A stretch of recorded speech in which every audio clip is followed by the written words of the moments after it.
tous, merci à tous d'être là, j'espère que vous allez passer une bonne soirée et je suppose qu'il y a encore quelques personnes qui vont arriver, donc décalez-vous un petit peu pour leur laisser les rangées facilement accessibles. Je vais vous expliquer avant de commencer un petit peu le programme de la soirée, rapidement. Alors je vais commencer par parler, pour une fois c'est moi qui m'y colle. C'est aussi une thématique, on va dire, qui est proche de celle de mon métier, sur laquelle je réfléchis beaucoup, sur laquelle j'ai un petit peu travaillé au niveau de l'IA, etc. Donc ça me tenait à cœur de pouvoir venir vous donner quelques-unes de mes idées là-dessus, bien qu'elles soient assez personnelles, vous verrez. Donc je vais parler un petit peu de comment on peut simuler des processus créatifs, qu'est-ce qu'on entend par processus créatif, comment on peut éviter la pensée magique sur la créativité. Dans un second temps, il y a Victor, Victor Bon aussi, qui va en parler, lui, avec son regard plutôt de designer, donc une approche un peu plus métier, comment l'intelligence artificielle peut venir assister les métiers créatifs. Dans un troisième temps, Lydie Catalano et Alex Catalano, pardon. Alexandre. Alex suffira. Alex Catalano et Lydie Catalano, donc frères et sœurs, qui vont parler ensemble de la créativité avec un aspect, je les laisse en dire plus, mais orienté histoire de l'art et neurosciences. Donc voilà, quand on mélange tout ça, qu'est-ce que ça donne? Et puis, une fois que ces trois talks seront finis, on pourra tous boire un coup comme d'habitude évidemment, mais il y aura deux petits temps forts sur la soirée qui seront à votre bon vouloir. Un qui sera de vous faire un petit jeu où je montrerai quelques œuvres d'artistes et d'IA, et ça sera à vous de deviner quelles sont les œuvres qui ont été produites par des artistes ou par des IA. Ce qui peut faire un peu prise de conscience sur certains aspects de l'intelligence artificielle. Donc si vous avez envie de jouer, vous êtes les bienvenus. Si vous étiez là au meet-up d'il y a 1 an et demi sur IA et art, c'est plus ou moins la même chose, mais un petit peu mise au goût du jour. Et puis on finira en fin de soirée, pour ceux qui restent et ceux qui le souhaitent, par diffuser un court-métrage qui s'appelle Sunspring, dont le scénario a été écrit par une intelligence artificielle. Ensuite, il a été réalisé par des humains, mais le scénario a été écrit par une IA, et franchement, ça vaut grave le coup. C'est vraiment, on est dans une espèce d'art absurde, un truc un peu surréaliste. Enfin, les discours sont, on sent qu'il se passe quelque chose, en même temps il y a beaucoup d'absurde, et c'est super drôle. Donc n'hésitez pas à rester en fin de soirée pour voir ce petit film, et à dire à personne que vous l'avez vu, parce que je sais pas s'il est libre de droit. Merde, je suis filmé sur YouTube. On dirait qu'on est en famille. Alors, le plan de cette conférence, comme c'est une conférence que je travaille en ce moment pour la donner ailleurs que dans le meet-up, il y a un plan, c'est cette partie que je vais vous présenter. Cette partie, ça sera l'atelier après pour ceux qui veulent, et cette partie, je ne l'ai pas encore faite. Ça règle le problème. Donc, je passe directement à la partie 2. Hop là. Là, vous avez un petit... allez, je vous montre juste. Ça, c'est Sunspring, donc le court-métrage dont je vous parlais. Et voilà une petite phrase tirée de Sunspring que j'aime beaucoup. Voilà. Bien. Donc, commençons. Alors, avant de commencer, je voulais vous montrer du noir. Une vidéo rapidement, juste un petit extrait d'une vidéo. Vous connaissez sûrement Science Étonnante. Enfin, sûrement, non. Vous connaissez peut-être Science Étonnante. Une chaîne YouTube de vulgarisation scientifique très bien faite. Et il a fait plusieurs vidéos sur l'intelligence artificielle, et notamment il en a fait une sur l'IA appliquée au Go. Parce que vous savez sûrement que une des dernières grandes médiatisations de l'intelligence artificielle, ça a été la victoire contre Lee Sedol au Go, il y a 2 ans, presque 3 maintenant, ouais, 2 ans et demi. Lee Sedol étant le meilleur ou l'un des meilleurs joueurs de Go au monde, et donc AlphaGo l'a battu, et ensuite un autre logiciel, AlphaZero, a battu AlphaGo à plat de couture. Sur 100 parties, AlphaZero en a gagné 100. Déjà qu'AlphaGo était d'un niveau légèrement surhumain, AlphaZero il est imbattable pour un humain. Et donc AlphaGo, pendant ces parties contre Lee Sedol, qui durent chacune 6-7 heures, qui sont commentées, super intéressantes, ça vous permet de comprendre le Go et de comprendre des trucs d'intelligence artificielle. Elles sont sur YouTube en anglais, donc si vous avez des soirées à perdre ou à gagner selon le point de vue, je vous invite à les voir. Elles ont donné lieu donc à cette vidéo de Science Étonnante qui parle un petit peu de l'IA dans le Go, et je vais juste vous montrer un extrait où pendant, je crois que c'est la 3e partie, il y a un coup qui est joué par la machine qui est assez bluffant. Et en fait, jamais un humain n'aurait joué ce coup, on se dit que c'est un mauvais coup, que c'est une erreur de l'algorithme, et au fil de la partie, on voit que ce coup prend son sens et qu'il devient extrêmement puissant.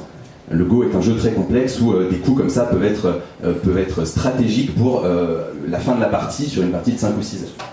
Donc c'est assez impressionnant.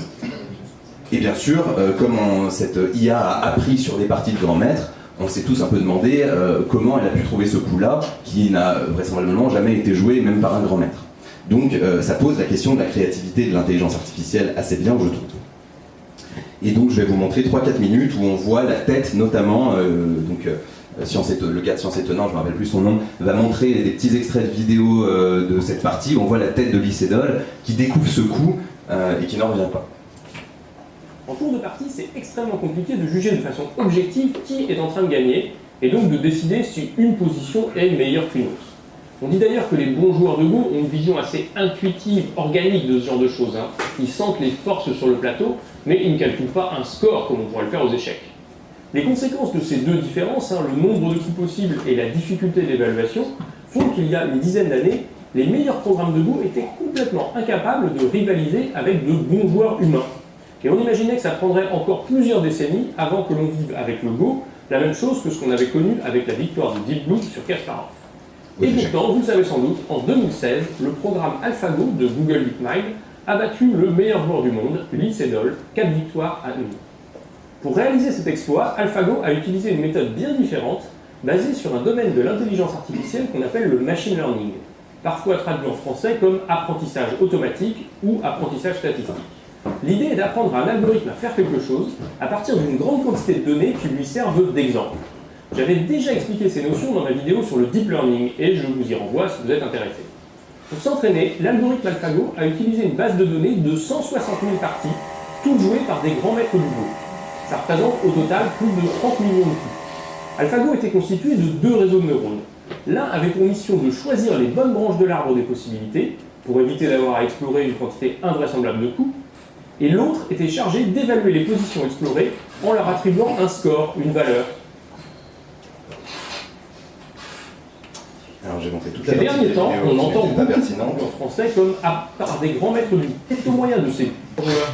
AlphaGo n'a rien créé de nouveau. A appris en étudiant la façon de jouer des meilleurs joueurs de tous les temps.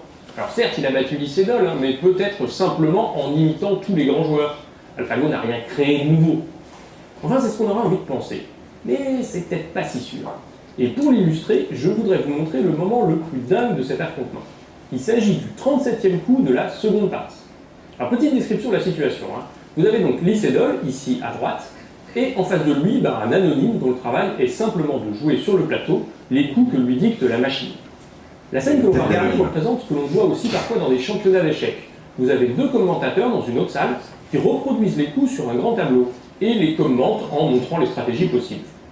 Le commentateur assis à droite n'est pas n'importe qui, c'est Michael Raymond, un joueur de Go professionnel, d'ailleurs le seul joueur occidental à avoir atteint le grade de 9e dan. Et regardez ce qui va se passer. AlphaGo a les noirs. Il vient de jouer, on voit le coup sur le vrai plateau ici, mais les commentateurs n'ont pas encore vu ce coup, et ils vont le découvrir. Observez la scène, je vous ai traduit quelques éléments du dialogue. And this is what Florey from the Google team was talking about. Is this kind of evaluation value? That's a very surprising move. I thought it was a mistake. Well, I thought it was a quick miss, but A clicko. If we're on my go, we call it a clicko. Yeah, it's a very strange. This is almost as close as an attachment move. On dirait que les commentateurs buguent complètement. But like if black continues with this, it would be very effective. Interesting. So AlphaGo played this move, which I want to hear more about in a second. But Là, on voit Lee Sedol qui revient. Lee has Il est allé fumer une clope, et il revient et il left the découvre le room coup. he left the room after that move. Uh-huh. I mean, I'm not even going to ask. I mean, that, You had to go and wash his face or something.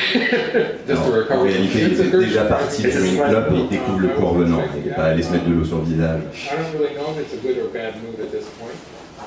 Ce qui vient de se passer, c'est qu'AlphaGo a joué un coup totalement inattendu, qui en principe devrait être considéré comme une erreur de débutant. Et d'ailleurs, on voit la réaction du commentateur. D'abord, il pense simplement qu'il a mal vu le coup, et il le place à côté.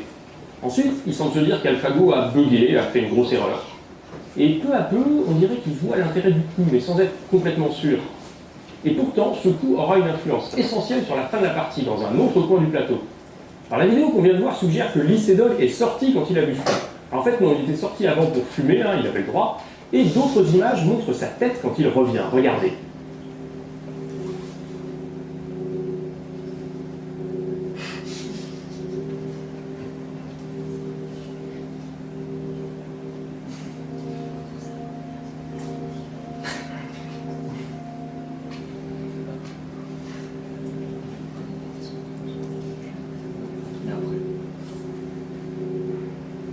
Plusieurs spécialistes, dont Raymond, ont déclaré que jamais un joueur de Go professionnel n'aurait joué un coup pareil. Et on va s'arrêter sur cette jolie phrase. Est-ce que tu peux redonner le nom du youtubeur, s'il te plaît ? Science étonnante. Et vraiment, je vous invite à aller voir, sa chaîne est très rigoureuse. À côté de ça, il a un blog sur chacune de ses vidéos, il écrit un article qui va en profondeur sur les éléments qu'il a évoqués pendant la vidéo. Donc à chaque fois, on peut vérifier les sources, on peut approfondir. Bref, c'est de la littérature scientifique de très bon niveau, franchement. Ces derniers temps, Comment ça ? Donc, un algorithme créatif, on n'a pas envie d'y croire au début, ça choque un peu le sens commun, on est un peu habitué à se dire que la créativité c'est un truc très humain, très subjectif, un truc d'artiste, et on voit un algorithme qui commence à produire, en tout cas, si ce n'est de la créativité, des résultats qui nous surprennent suffisamment pour qu'on les considère vraiment comme neufs, dans l'intention. Donc, ça pose vraiment la question de est-ce qu'un algorithme peut être créatif ? Moi, je vais essayer de vous montrer que oui, hein, que c'est même totalement naturel chez un algorithme d'être créatif, qui sont très bons à ça. Alors, avant, les créatifs, qui sont-ils ? D'après vous, qui est créatif ? Qui est un peu stéréotype de créatif ? Les gauchers, ouais. Les serveurs parois, c'est gaucher, c'est ça ? Les serveurs parois, c'est gaucher. Les artistes. Les artistes, ouais. C'est d'accord avec toi. Les intuitifs. Les intuitifs, ok. Les développeurs. Les développeurs, tout à fait. Les émotifs. Ça dépend lesquels. Les émotifs, pourquoi pas. Les entrepreneurs. Les entrepreneurs, ouais. Donc là, vous ne parlez que d'êtres humains. On voit vraiment que cette créativité, elle reste accrochée à l'humain. Et donc moi, avant de vous parler un petit peu de la créativité humaine, qui est finalement celle qu'on peut le mieux étudier parce qu'on la voit tous les jours autour de nous, je vais vous parler de la créativité de la nature, qui en fait est bien plus ancestrale que la nôtre. Finalement, la créativité, c'est un processus originel qui existe depuis le Big Bang. Dans l'univers, il suffit de regarder autour de nous tout ce que l'avancée temporelle de l'univers a produit pour se dire que l'univers, à lui-même, détient lui-même des processus créatifs. On ne va pas dire qu'il a l'intention d'être créatif, mais il l'est de par sa façon de fonctionner. Et donc, bon là je vous ai mis ça, mais ce dont je voulais vous parler, c'est de la complexification. L'univers, il avance, on connaît ce principe d'entropie qui crée du désordre, et il y a un autre principe qui localement complexifie les choses, c'est-à-dire que, notamment par exemple grâce à la gravité ou à d'autres forces, les choses se rapprochent, et en se combinant entre elles, de temps en temps, elles produisent quelque chose qui a des nouvelles propriétés qui sont plus stables. Et donc quand elles sont plus stables, elles restent plus longtemps et elles ont davantage l'occasion de continuer à exister et de faire des petits si elles se répliquent. C'est aussi un peu ce qui se passe on parle de propriétés émergentes, c'est un peu ce qui se passe avec la molécule d'ADN, hein. Personne n'a créé la molécule d'ADN, pourtant Dieu sait que c'est bien foutu, et c'est des acides aminés, je me trompe peut-être, des lettres. C'est 4, je crois que c'est des acides aminés. Attends, je les ai notés. Des bases. Oui, des bases, voilà, des bouts de trucs moléculaires qui, quand on les met ensemble, font un bout de truc moléculaire vachement plus puissant. Chacun séparément n'a aucune utilité, mais mis ensemble, on en met plein, on en met plein, on en met plein. On a l'ADN qui est capable de coder l'information d'un corps humain ou d'un écureuil, selon ce que vous considérez comme le plus complexe. Bref. Dans l'univers, il y a déjà cette créativité qui est à l'œuvre dans le fait que les choses se complexifient, en tout cas localement. Il y a de la complexification, et surtout chez nous sur Terre, où il y a toute une biosphère qui s'est développée, donc il y a une créativité énorme. Alors, je parlais de quelque chose de stable, je vous donne une petite référence pour que vous puissiez aller voir, c'est Richard Dawkins qui explique comment les choses dans l'univers primordial ont une espèce de sélection naturelle qui se met en place autour non pas de celui qui vit le plus longtemps, ou de celui qui se reproduit le mieux, comme la sélection naturelle le fait pour les vivants, mais une sélection naturelle qui fait rester les molécules ou les agencements d'atomes les plus stables. Et comment ça, c'est ça qui a produit le début de notre univers, des planètes, etc. Donc Richard Dawkins, dans son bouquin Le gène égoïste, passionnant. Et bien sûr, il fait comme moi, il utilise ça pour parler un peu de sélection naturelle, puisqu'un autre processus créatif qu'on connaît, qui est un peu plus proche de nous, c'est pas dans l'univers, c'est l'évolution. Donc on a une biosphère qui est très diverse et variée, et à part pour ceux qui sont un peu créationnistes et qui pensent que Dieu, du jour au lendemain, a mis toutes les espèces sur Terre, on est plus ou moins convaincu, si on a un peu d'esprit scientifique, que les espèces se sont développées au fur et à mesure et sont apparues les unes après les autres, et qu'on fait partie de ces apparitions, nous, en tant qu'êtres humains. Bref, il y a des choses nouvelles qui sont apparues au cours de l'évolution, des choses qui sont nouvelles, mais qui en plus sont très adaptées. Donc, je vous ai mis un petit schéma, celui de Wikipédia, de la mutation-sélection. C'est le principe de base. On a quand on se reproduit, il se passe soit ce qu'on appelle des crossing over, c'est des bouts, des brins d'ADN qui vont se mettre ensemble chez la mère et chez le père pour faire un nouveau brin d'ADN, soit des mutations, c'est des petites modifications aléatoires de l'ADN. Et ça, à chaque fois, ça va créer des nouveautés. Et ces nouveautés, la plupart du temps, elles ne vont pas fonctionner. Donc la sélection va éliminer ces nouveaux individus qui ne fonctionnent pas, mais de temps en temps, ça va créer quelque chose de plus adapté, et donc la sélection va faire en sorte que l'individu reste. Donc par exemple, la girafe n'a pas le cou long parce qu'elle voit des feuilles en haut et qu'elle tend le cou petit à petit, c'est juste que la sélection a favorisé au fil des années les girafes qui avaient des gènes qui produisaient un cou légèrement plus long de façon complètement aléatoire. Bref, c'est un processus très créatif qui aboutit à toute une variété d'espèces qui ont toutes en même temps leur nouveauté et en même temps leur adaptation au contexte. Et on verra que ces deux critères sont très importants dès qu'on essaiera de poser une définition. De façon générale, dans les systèmes, à part chez l'être humain, on va voir que c'est un tout petit peu différent, mais dans les systèmes, la créativité, c'est une propriété statistique. Elle émerge quand il y a beaucoup d'aléatoires qui est en mesure de se produire, plein de variations dans un pattern, et qu'il y a un critère de sélection qui vient supprimer ce qui n'est pas adapté. Donc de façon générale, c'est une propriété statistique. Donc on sent déjà, quand on parle de la créativité de façon statistique, qu'on s'approche un peu de l'informatique, qu'on est moins dans la pensée magique. Il suffit de pouvoir faire plein de variations et d'avoir un bon critère pour sélectionner les meilleurs, pour avoir des nouveautés qui émergent et des nouveautés pertinentes. Et puis on s'approche aussi un petit peu de la notion d'apprentissage, on y reviendra après. Puisque d'une certaine façon, on peut dire aussi qu'on peut tester des comportements et ne garder, parce qu'on est conscient de leurs résultats, que les meilleurs. Donc l'apprentissage a aussi un peu cette forme en termes de processus. Alors ça a été complètement transféré dans un algorithme, très directement, qui s'appelle l'algorithme génétique.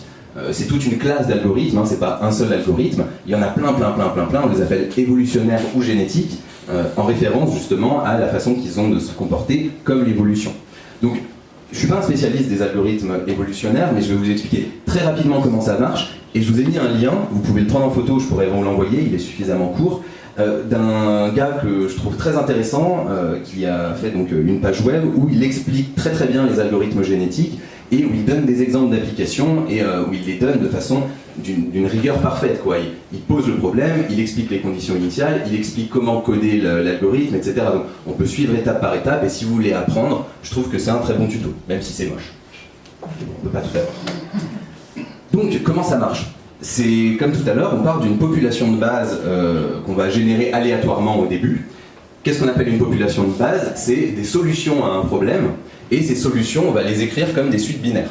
On est dans le monde informatique, donc une solution, ça va notamment être un algorithme qui résout un problème. Donc un des problèmes que lui donne dans son exemple, c'est trouver les bons chemins pour des avions pour pas qu'ils se percutent les uns et les autres. Donc ça, un algorithme génétique peut le faire. Donc on va donner une population de solutions, donc par exemple plein de trajectoires pour ces avions complètement aléatoires. Donc c'est pratiquement sûr que dans ce fouillis-là, la plupart des trajectoires font que deux avions se rencontrent et se crashent. On va évaluer les solutions avec un critère d'évaluation. Donc là, par exemple, c'est le nombre d'avions qui vont se crasher dans notre population. À partir de ça, on va sélectionner les meilleures solutions dans ce batch aléatoire de solutions, dans cet ensemble de solutions aléatoires. Donc on sélectionne les meilleures, on enlève les autres, on supprime toutes les moins bonnes solutions, celles qui ont le plus de crash, et ensuite, on fait des croisements et des mutations. Donc les croisements avec des mutations, ça va être, on va interpoler des bits, on va enlever un 0 ici, le mettre là, on va faire exactement comme ce que j'ai appelé tout à l'heure le crossing over ou la mutation, on va mettre un peu d'aléatoire ou échanger des bits d'un parent et d'un autre parent, donc d'une solution et d'une autre solution. Ça va nous donner des nouveaux algorithmes et on va recommencer. On va de nouveau avoir une population d'algorithmes et on va recommencer sur cette population. Et au fil du temps, comme à chaque fois on enlève les pires des algorithmes et qu'on fait se croiser les meilleurs des algorithmes, on finit par avoir des algorithmes extrêmement optimisés, extrêmement bons, et parfois qui apportent des solutions qu'on n'aurait jamais pu imaginer en tant qu'humain. C'est aussi beaucoup utilisé pour trouver donc, des maximums de fonctions, des choses comme ça, d'un point de vue plus mathématique, mais j'aimais bien l'exemple des avions parce qu'il est très concret. Un être humain, pour trouver ce genre de solution-là, le niveau de créativité qu'il doit avoir, c'est une créativité très rationnelle, on va en reparler, c'est une créativité qui a besoin d'atteindre un objectif bien défini, mais c'est quand même très compliqué. Voilà un petit peu pour les algorithmes génétiques qui sont un transfert direct de ce qu'on voit dans la nature, donc on voit qu'on n'a déjà pas besoin d'aller jusqu'à l'humain pour arriver à ce niveau-là de créativité et d'algorithmes qui fonctionnent très bien. Alors maintenant on va passer un petit peu à l'humain, et quel est le grand processus de la créativité chez les êtres humains? Pas celui-là. Si, vous le connaissez tous, mais la question est bizarrement posée. C'est le brainstorming. Le brainstorming, c'est censé être un petit peu the exercice pour être créatif. Comment ça marche? Le brainstorming, ça a été créé par un gars qui faisait de la psychologie cognitive. Il avait quelques idées sur la créativité, il était mal. C'est très mal utilisé la plupart du temps, mais l'outil en lui-même est très intéressant. Le gars qui a inventé ça, c'est le premier qui, en étudiant la créativité, s'est rendu compte qu'il y avait ces deux moments de la créativité.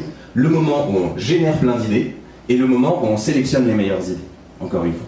Donc il a inventé le brainstorming en disant, on va faire ça en deux phases. La première phase, on met les gens ensemble, ils n'ont aucun filtre, ils balancent toutes les idées possibles et imaginables, même si elles sont ridicules, même si elles sont drôles, même si peu importe.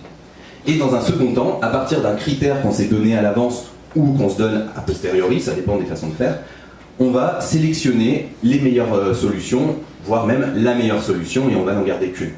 Donc c'est un processus de créativité, et ça va nous permettre, en voyant la régularité qu'on retrouve derrière ce processus de créativité et celui de la nature, de poser un premier modèle, une première définition de la créativité. C'est ce qu'on appelle le modèle divergence-convergence. Donc vous avez un joli schéma ici, c'est simple, c'est efficace, et ça marche très bien.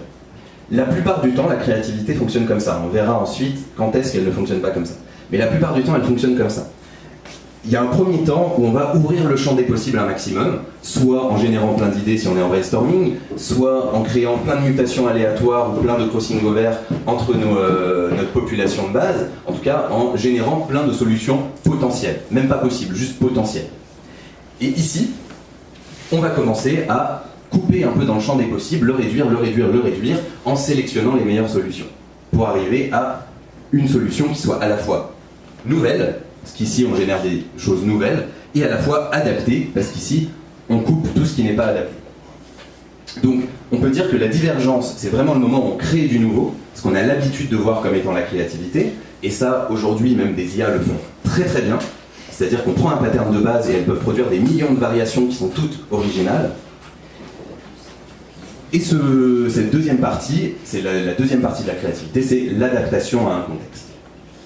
Et là, l'IA est bonne selon les cas, l'humain selon les cas est meilleur. On va voir ça juste après. Ça nous amène à la définition de la créativité qui est donnée dans ce bouquin qui est la Bible de la créativité en termes de psychologie cognitive à l'heure actuelle. Donc il y a cette définition qui est donnée, la créativité est la capacité de réaliser une production qui soit à la fois nouvelle et adaptée au contexte dans lequel elle survient. Donc on retrouve encore une fois, de toute façon le modèle ici il est aussi présenté dans ce livre-là, on retrouve toujours ces deux ingrédients, ces deux critères, il faut que ça soit nouveau et il faut que ça soit adapté au contexte. Sinon, si c'est juste nouveau, je veux dire, tout le monde est capable de faire une fourchette avec des bourrons, en effet c'est nouveau, mais c'est pas adapté, je veux dire, vous n'allez rien pouvoir faire avec, vous pouvez pas piquer, vous pouvez pas manger avec. Donc c'est pas vraiment créatif au sens fort du terme, c'est juste nouveau. Et tout le monde est capable de créer du nouveau. Mais par contre, créer du nouveau qui soit adapté, c'est une autre paire de manches. Et là je vous l'ai mis, mais pour aujourd'hui ça nous intéresse moins, c'est les quatre, ce qu'on appelle le modèle multivarié de la créativité, c'est les quatre variables à prendre en compte pour créer un environnement créatif.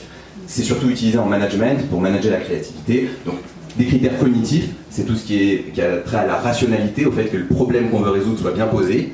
Conatif, c'est tout ce qui est lié au désir, c'est peut-être le conatus de Spinoza, donc c'est tout ce qui est lié à la volonté de faire.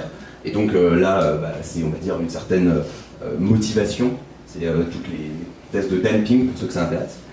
Environnementaux, l'environnement, mais c'est très mal connu en psychologie cognitive parce que c'est très complexe à étudier, mais l'environnement a un impact sur la créativité. Et puis émotionnel, évidemment, on est plus créatif, par exemple, quand on a peur ou quand on est dans un régime de joie très intense qu'on appelle le flow.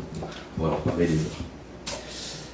Bref, maintenant je vais vous montrer comment ce modèle divergence-convergence est utilisé. Alors Victor vous en reparlera après en tant que designer, moi je vous donne juste les éléments théoriques dans le design génératif et notamment par de plus en plus d'entreprises pour créer des produits. Donc l'exemple que je vais vous donner c'est notamment Nike, et puis je vous parlerai après d'un designer coréen qui est intéressant. C'est exactement la même chose. On a un générateur, on lui dit par exemple, on lui donne une photo de chaussure, on lui dit ça c'est une chaussure, génère-moi des milliers de variations sur cette chaussure. Et ça va générer des variations et des variations et des variations et des variations. Donc on génère des nouvelles images, notamment avec par exemple des algorithmes qu'on appelle de GAN, Generative Adversarial Network.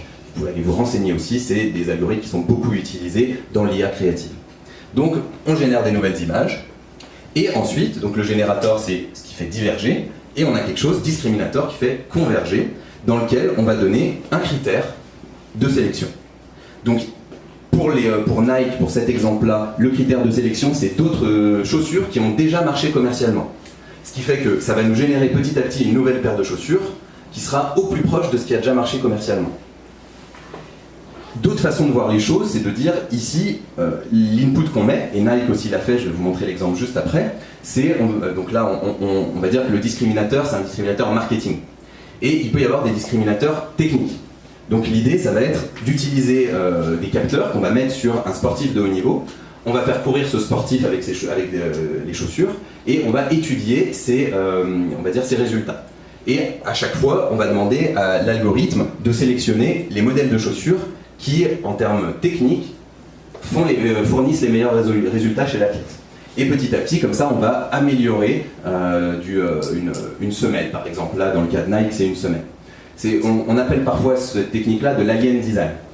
Donc on va créer, grâce à un algorithme, des nouveaux aliens, parce que Victor vous le remontrera après, je crois qu'il a une slide là-dessus, ça donne des formes qui sont un peu organiques, un peu aliens, parce qu'elles sont ultra optimisées, comme des formes naturelles. 0,1 c'est juste pour dire on garde pas. C'est le côté on coupe les mauvaises solutions, on garde les bonnes. Et ça revient en input du générateur. Donc le générateur reprend la population de chaussures qui soit se vendent mieux, soit sont meilleures au niveau technique, régénère des nouvelles chaussures et on repart pour un tour, etc. Évidemment, ça on peut le faire que de façon algorithmique. Il faut avoir la puissance de calcul d'un ordinateur. Un humain, s'il doit designer 10 000 chaussures et puis recommencer ça toutes les secondes, il va avoir des problèmes. Alors, Nike, ils ont fait ça. Ils ont travaillé avec une coureuse qui s'appelle Shelly-Ann Fraser-Price et ça a donné 7 chaussures. Donc, alors toute la chaussure a été faite par Generative Design, mais c'est surtout la semelle qui est très originale et qui a apporté un vrai plus au niveau technique dans les chaussures de course. Et vous voyez ici des images de la semelle et on sent déjà le côté un petit peu organique, tous les trous sont différents, on sent que c'est pas un ingénieur humain qui a dit ça va être bien géométrique, bien ric-rac. Et pourtant c'est comme ça que c'est le mieux optimisé. Parce que les formes naturelles de l'humain sont elles aussi organiques et pas parfaitement. Alors une dernière chose que je voulais vous dire, c'était par rapport à ce designer coréen. Il y a un designer coréen, j'ai pas retrouvé son nom malheureusement, je l'ai repris dans une ancienne conf où je me rappelais de son nom à l'époque, mais j'ai pas réussi à le retrouver, donc je chercherai encore, si je le trouve je vous enverrai. Il utilise ce modèle-là, mais au lieu d'avoir un discriminateur qui sont des données, soit des chaussures qui se vendent bien, soit des données biométriques sur la performance d'un athlète, ce qu'il fait, c'est qu'il utilise simplement son goût personnel. Donc il génère 1000 chaussures, il se balade sur les 1000 chaussures, il clique sur celle qu'il préfère, et celles qu'il préfère repartent en input du générateur et c'est reparti. Donc moi j'aime bien cet exemple parce qu'il montre totalement, lui c'est un designer mais il travaille pas je crois pour une marque, il travaille, il crée des chaussures plutôt il crée des lignes de vêtements plutôt pour la mode. Et donc il cherche non pas des choses qui se vendent ou qui sont techniquement bonnes, il cherche vraiment des choses qui esthétiquement, culturellement vont fonctionner. Et donc c'est très difficile d'avoir un input ici, un critère de sélection qui est formalisé quand on parle de culture. Et c'est là qu'un humain intervient parce que lui, son goût, c'est finalement énormément d'informations culturelles qui sont compressées dans ce qu'on va appeler du bon sens. Il sait ce qui marche, il sent ce qui marche, il sent ce que la société attend, et donc en cliquant sur les chaussures qu'il préfère, on va petit à petit aboutir à des lignes de mode qui ont une vraie originalité, qui culturellement sont en phase, sont adaptées. Donc c'est là que l'humain retrouve énormément de pertinence.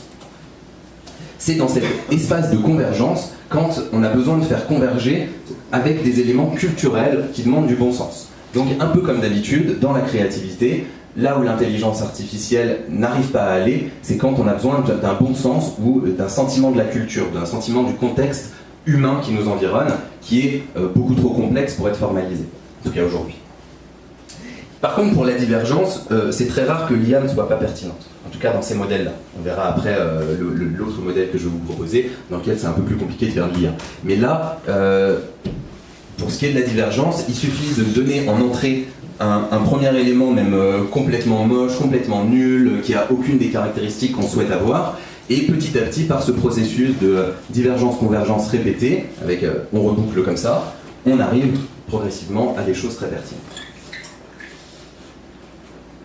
Donc, déjà, la conclusion de cette première partie, c'est soyons humbles. On dit souvent que vis-à-vis de l'arrivée de l'intelligence artificielle, les métiers vont évoluer et que les métiers qui vont rester sont les métiers créatifs. Je ne crois pas non plus que ça soit vrai. Beaucoup des métiers créatifs vont être évidemment, dans un premier temps, augmentés par l'intelligence artificielle, mais à terme même remplacés. On commence à avoir Nike aussi, qui permet à n'importe qui, en utilisant les mêmes principes que ce gars coréen, de générer sa propre chaussure personnalisée unique. Donc petit à petit, on va peut-être aussi avoir une grosse partie des métiers créatifs, au moins le ventre mou, pas les gens qui sont, disons, les grands de la mode, etc. Mais une grosse partie des métiers créatifs, eux aussi, vont subir l'arrivée de l'intelligence artificielle violemment. Pas parce que c'est magique, parce que la créativité est un processus comme les autres, qui demande beaucoup de rationalité par moment, qui demande, on va dire, de savoir générer plein d'idées par moment, mais tout ça, l'IA sait le faire, ce sont des processus. Donc soyons humbles, et si on veut évoluer vers des métiers créatifs, il vaut mieux évoluer vers des métiers créatifs en utilisant l'IA, en apprenant à utiliser ces outils pour créer des choses qui soient pertinentes et moins perdre de temps. Et Victor vous en reparlera un peu après. Moi je le vois, je travaille avec lui, je vois au quotidien il se met de plus en plus à utiliser des outils d'intelligence artificielle, et je crois que le message qu'il va faire passer, c'est plutôt que pour lui, ça facilite, ça augmente son métier, il peut faire plus de choses plus rapidement, sans apprendre de façon trop poussée certains éléments techniques qui ne l'intéressent pas toujours. Donc finalement, c'est positif. Est-ce qu'à terme, ça va vraiment remplacer les métiers créatifs? Tout dépendra après politiquement de ce qu'on en fait. Bref, tout ça, ça marche bien pour la créativité, on va dire, commerciale, ou la créativité d'ingénieur. Quand on a quelque chose d'assez formalisé, on sait assez bien l'objectif, on sait bien où on veut aboutir. Ça va être facile de générer des modèles, de trouver un bon critère de sélection, un bon discriminator. Mais en science, c'est pas si facile de trouver une nouvelle théorie. Est-ce qu'une IA, est-ce qu'en appliquant divergence-convergence, on arrive à la relativité générale? À votre avis? Mais je suis pas sûr. Je suis pas sûr parce que pour moi, c'est un autre processus qui est à l'œuvre. C'est un processus aussi, et aujourd'hui, on a des toutes petites bribes de simulation qui commencent à arriver. Mais c'est vraiment le tout début. Mais c'est un autre processus, qui est encore un peu plus flou. En art aussi. En art, bon, oui, on a des IA qui peuvent générer des œuvres d'art au sens où elles peuvent recopier le style d'un artiste ou s'inspirer du style d'un artiste et produire une œuvre d'art. Mais l'intention culturelle de l'œuvre d'art, ça c'est quelque chose pour l'instant qu'on ne remplace pas. Donc, comment on peut parler de ces choses-là de façon, pour le rapprocher des processus informatiques et de l'intelligence artificielle? Alors évidemment, j'ai mis la tête d'Einstein, hein. Il paraît qu'il y a deux façons d'avoir l'air intelligent quand on est un speaker. Il faut soit mettre un cerveau, soit mettre la tête d'Einstein sur une de ces slides. Donc la prochaine, il y a un cerveau. Ouais, non, c'est bon, tu vois. Très bien. Voilà, qu'est-ce qu'on est intelligent aujourd'hui. Et on ne s'est pas concerté. Pas du tout. Alors, pour parler un peu de science, donc là on est sur un processus créatif de très haut niveau. Créer une nouvelle théorie scientifique. Ce qu'on va appeler les révolutions scientifiques. Pas ce qu'on appelle la science normale. Donc là c'est la terminologie de Thomas Kuhn, un historien des sciences assez connu, je vous invite à aller voir aussi. Il montre très bien comment la science normale, donc le fait qu'à partir d'une théorie on l'approfondisse, fonctionne aussi avec ce principe un peu divergence-convergence. Il n'y a pas de grand souci. Par contre les révolutions scientifiques, c'est un peu plus mystérieux et on commence tout juste à avoir des éléments de réponse. Déjà, le critère de sélection pour les théories adaptées, il est très clair. C'est la nature dit oui, la nature dit non. On fait une expérimentation, si ça marche, la théorie est pas confirmée, mais elle a l'air bonne, une théorie n'est jamais parfaitement confirmée. Si la nature dit non, là, elle est complètement réfutée. Ok ? Ça s'appelle l'empirisme. Donc, on a un critère de sélection qui est quasiment absolu. Par contre, première étape, c'est très difficile de trouver la bonne expérimentation pour tester une théorie. Surtout avec des théories telles qu'on les a aujourd'hui qui sont très éloignées de notre expérience quotidienne du réel. Autant la relativité générale que la quantique, etc. Bonjour. Donc, première chose, c'est très difficile de trouver la bonne expérimentation. Donc finalement, notre critère de sélection, qui est très bon, est difficile à utiliser. Et deuxièmement, pour utiliser ce critère de sélection, il faut avoir plein de théories concurrentes. Et trouver plein de théories concurrentes quand on a une problématique scientifique vraiment neuve, on ne peut pas donner un pattern qui existait avant pour faire des variations. Et on ne peut pas non plus essayer n'importe quoi aléatoirement, parce que la probabilité pour qu'on trouve quelque chose qui ne fonctionne ne serait-ce qu'un tout petit peu est tellement basse que même un algorithme ne convergera jamais. Donc, comment font les humains dans ces cas-là? Regardons un peu notamment l'histoire des sciences, comment on fait les grands scientifiques pour trouver des idées scientifiques très neuves. Alors, on dit souvent que, vous savez, il y a, en logique, on parle d'induction et de déduction. Souvent, il y a ces deux éléments. L'induction, c'est on part de, on va dire, plein d'exemples et on essaye de trouver une loi générale. Et la déduction, c'est on part d'une loi générale et on essaye d'en déduire des nouvelles lois générales. Et on considère que ça, c'est les deux grands principes de la logique. On considère qu'en science, on a démontré qu'il y avait un troisième principe de la logique, c'est de partir d'un seul exemple et de trouver la généralisation qui a l'air d'être la plus appropriée pour expliquer cet exemple-là. Et c'est pas tout à fait la même façon de faire. Et en science, on a vraiment besoin de fonctionner comme ça, et on considère que beaucoup des révolutions scientifiques ont été abduites. C'est pas très joli. Mais l'idée de l'abduction, c'est de dire on a un fait scientifique nouveau, mais on n'en a qu'un seul. On n'a pas plein d'exemples, c'est juste un fait scientifique nouveau. Comment on va trouver une nouvelle théorie qui a l'air de bien l'expliquer, et ensuite, par toutes les autres choses qu'elle semble expliquer, on va pouvoir trouver d'autres cas concrets et revenir sur quelque chose de plus habituel. Donc, la première chose, c'est l'abduction. Et puis, je vais vous donner un exemple.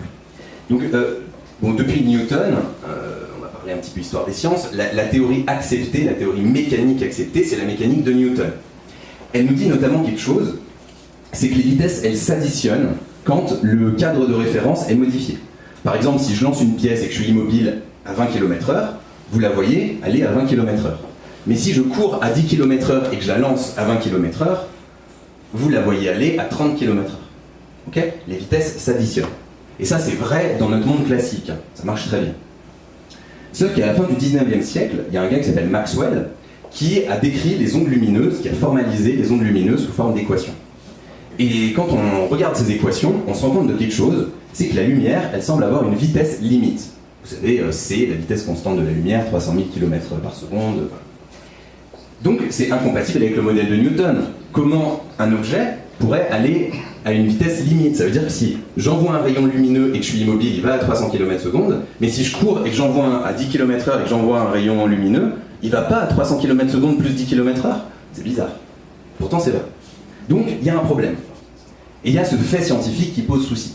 Et donc là, il y a deux catégories de personnes. Il y a les premiers qui vont essayer d'abduire une première solution. Ça va être d'inventer un nouvel objet.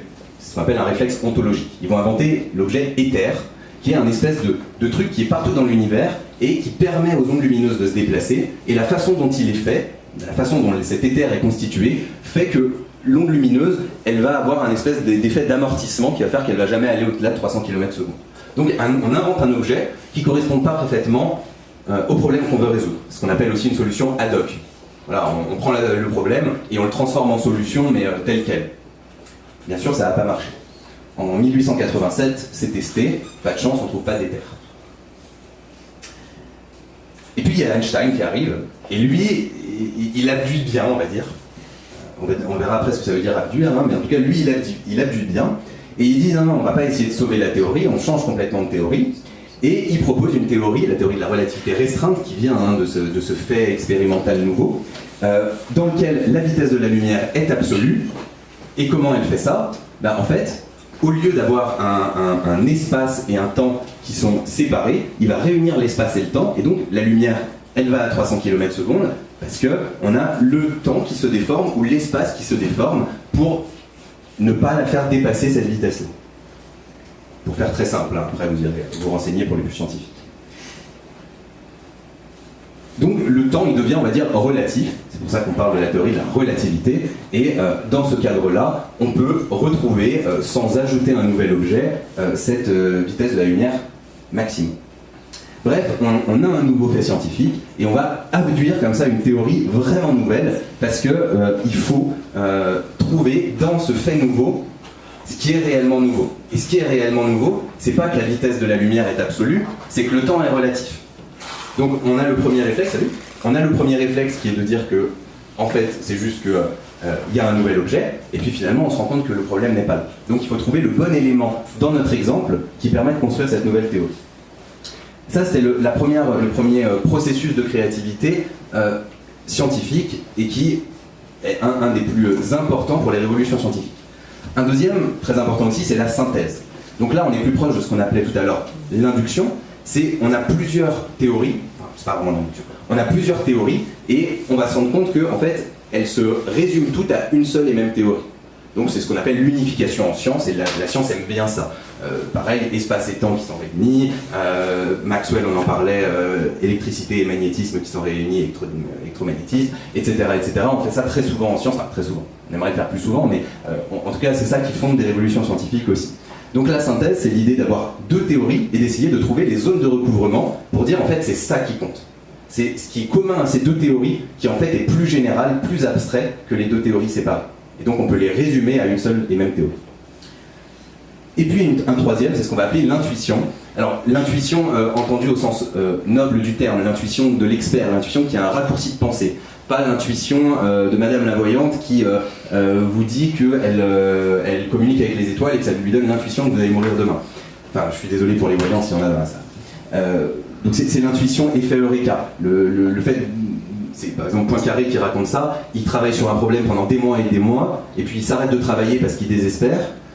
Du temps passe, donc son cerveau continue à travailler inconsciemment, et puis un beau jour, il est en train de marcher dans la rue, et il explique, il met le pied sur un trottoir, il regarde un panneau, et paf, la solution lui apparaît. Donc c'est cette intuition-là, qui est une intuition assez géniale. Cette intuition, on appelle intuition en fait tout processus créatif qu'on n'arrive pas à expliquer la plupart du temps. C'est tout ce qui est obscur. Alors chez l'être humain, c'est souvent qu'il va y avoir un travail en effet inconscient ou de tellement haut niveau, c'est le côté expert, qu'on n'est pas capable de le décrire, pas capable de connaître le chemin de pensée qui nous a amené à la solution, donc on appelle ça intuition. Peut-être qu'on dira que le deep learning est intuitif au sens où on n'arrive pas à concevoir tout ce qui se passe dans la black box. D'une certaine façon, pour moi, c'est pareil.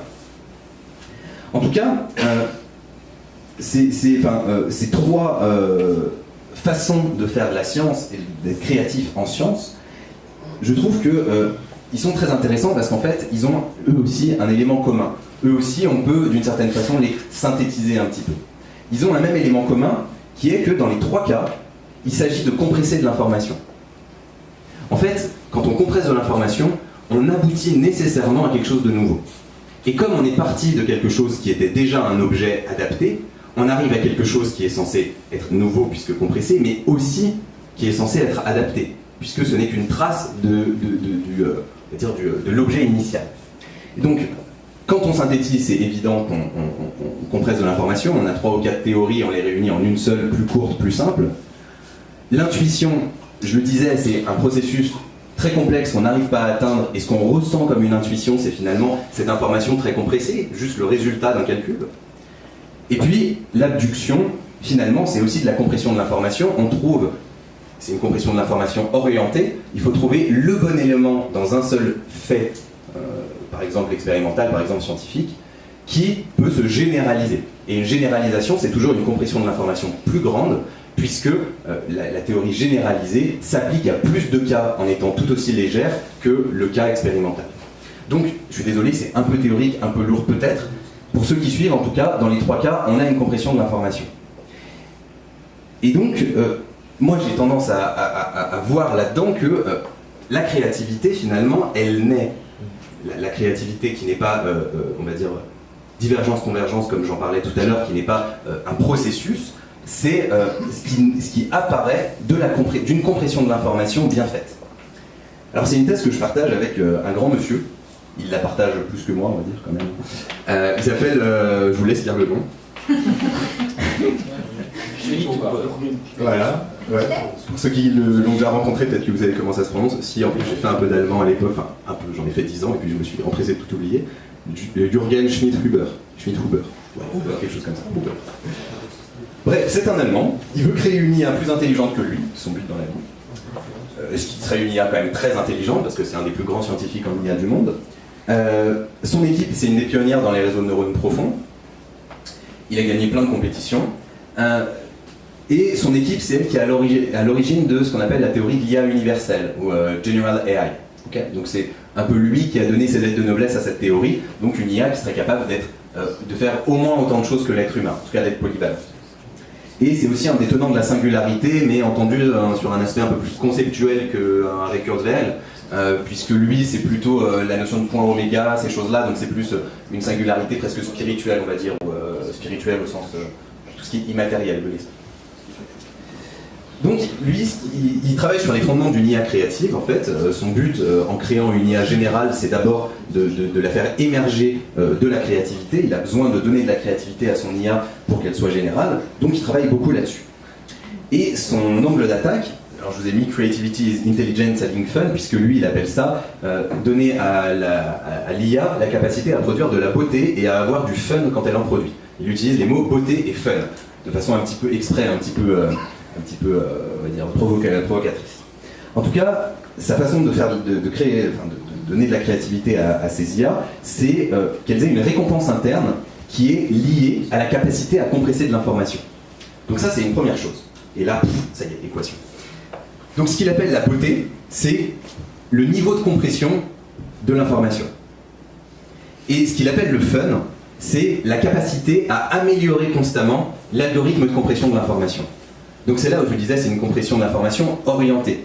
Elle doit bien marcher, elle doit être efficace, elle doit garder le plus de choses dans l'objet de base, en étant pourtant la plus petite possible en termes de taille. Donc, il met ces deux ingrédients-là dans ses algorithmes pour essayer de faire des algorithmes qui, à la fois, dès qu'ils trouvent de l'information, essayent de la compresser au maximum, et sont constamment en train d'essayer de mieux compresser cette information. Et finalement, notre mémoire fonctionne beaucoup comme ça. Et notre mémoire, d'où émergent nos intuitions, fonctionne beaucoup comme ça. Elle compresse constamment les masses d'informations énormes qu'on a autour de nous, et elle essaye de trouver des meilleures façons de les arranger et de continuer à les compresser. Et si vous vous souvenez de choses très anciennes, les souvenirs sont de plus en plus vagues, de plus en plus flous, mais par exemple les choses émotionnelles sont de plus en plus fortes. On a une information qui est compressée différemment. Donc je pense qu'il s'approche de plus en plus de la façon dont fonctionne, on va dire, une mémoire inconsciente qui est à même de produire régulièrement des choses nouvelles. Et je trouve que, je voulais vous en parler, vous pourrez aller vous renseigner un peu plus sur ces travaux, je ne vais pas vous les décrire maintenant parce que j'ai déjà exposé mon timing, mais à chaque fois je suis désolé. Mais c'est vraiment un gars super intéressant, il travaille aussi par exemple sur la notion de fractal. Les fractals en mathématiques, c'est des objets qui ont des autosimilarités à toutes les échelles, donc pour compresser de l'information, ça se sent bon. Si on arrive à montrer que d'une échelle à l'autre, il y a des similarités, on va pouvoir réduire, on va dire, la taille de ce qu'on veut compresser. Le but d'une compression. Donc voilà, il a vraiment plein de notions super intéressantes qui se croisent et c'est lui aussi un scientifique très créatif. Il a besoin de ça pour créer une IA créative, évidemment. Et puis bon, je voulais vous faire un dernier petit point sur Dali et puis vous montrer ses belles moustaches parce qu'il fait toujours ça, il a toujours l'air sympa.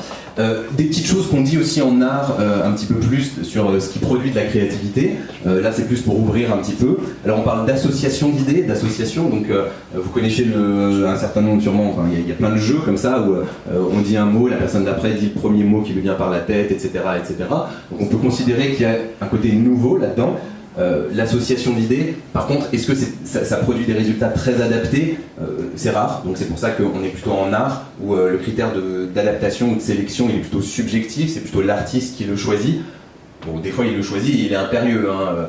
Picasso qui veut renverser l'ordre moral bourgeois, ou Dali qui veut transférer les rêves dans la réalité, c'est des intentions, des volontés qui sont impérieuses, et ils n'acceptaient leurs propres œuvres que quand elles faisaient ça. Donc il y a un critère aussi. Mais voilà, est-ce que donc l'association est utilisée plutôt par les surréalistes qui pouvaient créer des choses juste pour le plaisir de créer sans forcément avoir une intention très forte derrière, ou juste une intention un peu de rêve justement.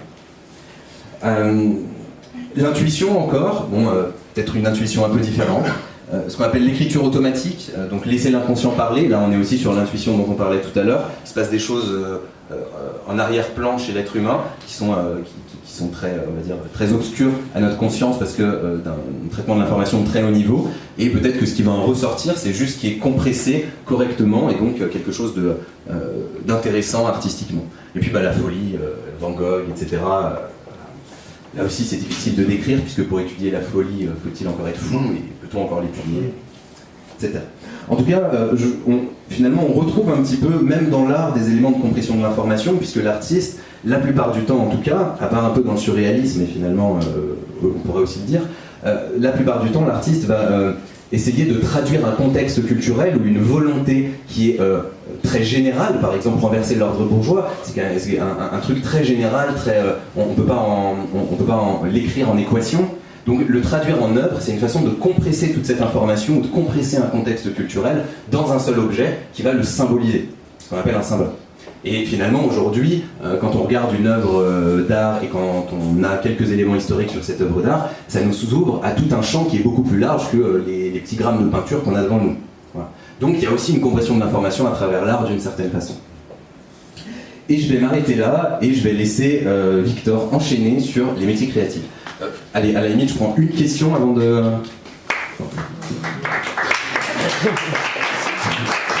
Je suis désolé si c'était un petit peu... je suis allé assez vite, mais je voulais aller plus vite encore. Pas de questions? Ah.